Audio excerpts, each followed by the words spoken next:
Good evening as all of you. जसं की तुम्ही व्हिडिओच्या टायटलमध्ये वाचलं असेल, त्यानुसार आपण या व्हिडिओपासून 12वीचा ऍडमिशन ऑफ अ पार्टनर हा दुसरा टॉपिक जो आहे तो आपण स्टार्ट करतोय. तर या व्हिडिओमध्ये ऍडमिशन ऑफ पार्टनर म्हणजे नेमकं काय आहे, हा क्वेश्चन बोर्डाच्या एक्झाम मध्ये आपल्याला किती मार्क्सला विचारला जाणार आहे, आणि ह्या टॉपिक मध्ये नेमकं आपल्याला काय अकाउंट्स बनवायचे आहेत, या सगळ्या प्रश्नांची उत्तरं आपण या व्हिडिओच्या शेवटपर्यंत पाहणार आहोत. सो वेळ न घालवता आपण याला इथे मित्रांनो सुरुवात करूया. सो बेसिकली फर्स्ट क्वेश्चन आपल्या मनामध्ये असा आहे की ऍडमिशन ऑफ अ पार्टनर म्हणजे नेमकं काय. तर मित्रांनो बघा, 12वीच्या वर्षामध्ये आपल्याला जे काही सगळे अकाउंट शिकवले जातात ते आहेत पार्टनरशिप अकाउंट, म्हणजे ते आहेत तुमचे अकाउंट्स जे भागीदारी संस्थेचे आहेत. ओके, भागीदारी संस्था. आता भागीदारी संस्था म्हणजे काय हे आपण थोडंसं पहिल्या टॉपिक मध्ये सुद्धा बघितलंय. भागीदारी संस्था म्हणजे बेसिकली काय असते की ज्या वेळेला दोन लोक एकत्र येतात, किमान दोन लोक एकत्र येतात, एखादा बिझनेस करतात, त्यात होणारा नफा तोटा जो वाटून घेतात, या प्रकारे जो व्यवसाय चालतो त्याला मित्रांनो म्हटलं जातं भागीदारी व्यवसाय. त्याला म्हटलं जातं भागीदारी व्यवसाय. ओके, तर यामध्ये लेट्स से ह्या टॉपिकचा अर्थ असा होतो की एका भागीदारी व्यवसायामध्ये एका नवीन पार्टनरला आपण जॉईन करून घेणार.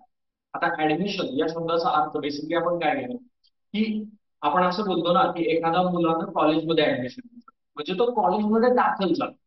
तर इथं ऍडमिशन ऑफ पार्टनर याचा अर्थ असा होतो की एक नवीन पार्टनर एका भागीदारी व्यवसायामध्ये दाखल झाला. म्हणजे आपण याला उदाहरण घेऊन जर बोलायचं झालं तर आपल्याला असं बोलता येईल की लेट्स से आपण असं म्हणूया की आपल्याकडे दोन पार्टनर्स आहेत. ओके, आपल्याकडे लेट्स से दोन पार्टनर बिझनेस करायला. एक पार्टनर आहे ज्याचं नाव आहे मिस्टर ए. ओके, आणि दुसरा एक पार्टनर आहे ज्याचं नाव आहे मिस्टर बी. ओके, आता ह्या एक दोन लोक जे आहेत हे भागीदारी व्यवसाय करायला लागले. ओके, हे जे दोन लोक आहेत हे भागीदारी व्यवसाय करायला लागले, तर ह्यांना आम्ही म्हणणार आहे हे ओल्ड पार्टनर्स. त्यांना आम्ही काय बोलणार आहे, these are my old partners. आणि एक नवीन माणूस आहे ज्याचं नाव मिस्टर सी आहे, तो या दोघांना बिझनेस मध्ये जॉईन होतो आहे. ठीक आहे, एक आहे मिस्टर सी जो ह्या दोघांना बिझनेस मध्ये जॉईन करतोय. ठीक आहे, so she will be the new partner. See कोण असेल तुमचा, तर सी असेल तुमचा न्यू पार्टनर. इन शॉर्ट मला काय लक्षात घ्यायचंय की भागीदारी व्यवसायामध्ये जेव्हा एका नवीन पार्टनरला आपण प्रवेश देतो, की आतापर्यंत लेट्स आपण दोघं भागीदार होतो आणि उद्यापासून लेट्स आपण तिघं भागीदार असतात, तर त्या सिनारिओला ऍडमिशन ऑफ ए पार्टनर असं इथे म्हणतात. ठीक आहे, एकदम बेसिक गोष्ट आहे समजून घेण्यासाठी.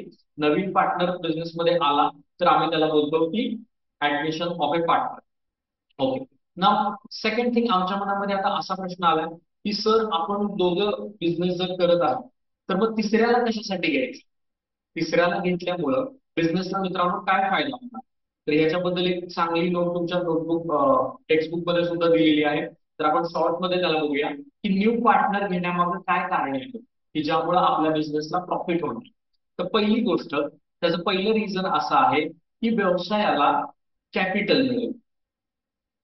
ठीक आहे, बघा नवीन पार्टनर बिझनेस मध्ये येणार, मग तो बिझनेस मध्ये येत असताना त्याच्या वाटणीचं काहीतरी भांडवल घेऊन येणार. बरोबर, मग ते भांडवल आपल्याला मिळालं तर आपल्याला आपल्या व्यवसायाचा विस्तार करता येईल. जर आपल्याकडे जादा पैसे असतील तर मग त्या पैशाचा आपल्याला बिझनेससाठी उपयोग होईल. दुसरं रिझन आपण असं म्हणूया की त्याच्याकडे असलेलं काहीतरी स्किल असेल, काहीतरी एक्सपिरियन्स असेल. ठीक आहे, त्याचा आपल्याला फायदा होईल. ओके, प्रत्येक व्यक्तीच्या मध्ये काहीतरी स्किल असतं, त्याच्याकडे काहीतरी अनुभव असतो. आता तो जर माणूस आपल्याला जॉईन झाला तर आपल्या बिझनेसची जी टीम आहे ती चांगली होणार आहे, आणि आपल्याला व्यवसाय करताना त्या स्किलचा एक्सपिरियन्सचा वापर करता येणार आणि आपला त्यामुळे फायदा होणार. बरोबर आहे, तुमची टीम चांगली केव्हा होईल, ज्या वेळेला तुमच्याकडे चांगले क्वालिफिकेशन, चांगला एक्सपिरियन्स असलेले जर लोक असतील तर ऑटोमॅटिकली तुमची टीम जी आहे ती स्ट्रॉंग होणार. सो त्याला आपण घेतोय का तर बाबा त्याच्या अनुभवाचा, त्याच्या ज्ञानाचा आपल्याला काहीतरी फायदा होतो. सो स्किल एक्सपिरियन्स हे दुसरं कारण होऊ शकतं. तिसरं कारण काय होऊ शकतं, तर मित्रांनो नवीन पार्टनर जर बिझनेस मध्ये आला तर आपण व्यवस्थित वर्क डिव्हिजन करू शकतो. वर्क डिव्हिजन म्हणजे काय, तर वर्क डिव्हिजन म्हणजे कामाची विभागणी. म्हणजे बेसिकली ज्या व्यक्तीची ज्या गोष्टीमध्ये एक्सपर्टाईज आहे त्या व्यक्तीला ते काम करायला आपण सोपवू शकतो. म्हणजे आपण असं म्हणेल की बाबा एखाद्या व्यक्तीला मार्केटिंग चांगलं जमतं, तर आपण त्याला मार्केटिंगचं काम देऊ शकतो. एखाद्या व्यक्तीला अकाउंटिंग फायनान्स बद्दल चांगलं नॉलेज आहे, तर त्याला ते काम देता येईल. एखाद्या व्यक्तीला ऑपरेशन्स किंवा टेक्निकली चांगलं समजतं, तर त्याला प्रोडक्शनचं काम आपल्याला देता येईल. सो मित्रांनो, याच्यासाठी म्हणून बिझनेसमध्ये नवीन पार्टनरला आपण इन्व्हॉल्व्ह करून मित्रांनो तिथे घेऊ शकतो. बेसिकली तुम्हाला आतापर्यंत झालेला भाग जो आहे तो एकदा जस्ट आपण समज करूया. बघा काय आहे की बेसिकली पहिल्यांदा दोन पार्टनर्स काम करतायत, ए आणि बी. त्या दोघांचं काम सुरू आहे, त्या दोघांची एक पार्टनरशिप फॉर्म आहे. त्यांना जर सी नावाचा एक नवीन माणूस जर बिझनेस तिथं काय करत असेल, जॉईन करत असेल, तर ह्या टर्मला आपण काय बोलणार आहे, ऍडमिशन ऑफ ए पार्टनर. हे आपण फर्स्ट बघितलं. ऍडमिशन एकाचं का करून घ्यायचं, त्याला आपण बिझनेसमध्ये का प्रवेश द्यायचा आहे. तर बेसिकली याची तीन मुख्य कारण आपण बघितली की त्याच्याकडून आपल्याला कॅपिटल भेटेल, पैसे भेटतील, त्याचं स्किल, त्याचा एक्सपिरियन्सचा वापर व्यवसायाच्या फायद्यासाठी करता येईल.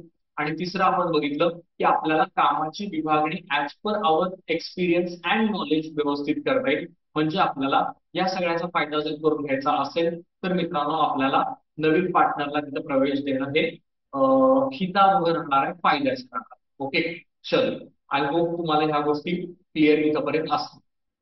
आता याच्यानंतरचा नेक्स्ट पार्ट जो आहे तो आपल्याला बघायचा आहे की बेसिकली आपल्याला हा टॉपिक जो आहे तो पेपरला किती मार्क्स देणार आहे. तर मित्रांनो, ज्या वेळेला तुम्ही बोर्डाचा पेपर लिहिणार आहे तुमचा, ठीक आहे, त्यावेळेला पहिला प्रश्न जो तुम्ही प्रॉब्लेम सोडवणार आहे परीक्षेमध्ये तो असणार आहे ऍडमिशन ऑफ पार्टनर, जो तुम्हाला विचारला जाणार आहे मित्रांनो 8 मार्क्ससाठी. ठीक आहे, एक्झामच्या दृष्टीनं हा जो क्वेश्चन आहे हा तुम्हाला विचारला जाणार आहे 8 मार्क्ससाठी. ठीक आहे, या 8 मार्क्ससाठी तुम्हाला काय इन्फॉर्मेशन दिलेली असेल, गिवन इन्फॉर्मेशन काय दिलेली असेल, नंबर एक तुम्हाला दिलेली असेल old balance sheet. Okay, number एक तुम्हाला दिलेली असेल ओल्ड बॅलन्स शीट. आणि नंबर दोन तुम्हाला दिलेले असतील त्याच्या खाली काही ऍडजस्टमेंट्स. ओके, जसं की आपल्याला फायनल अकाउंट मध्ये सुद्धा दिलेल्या होत्या.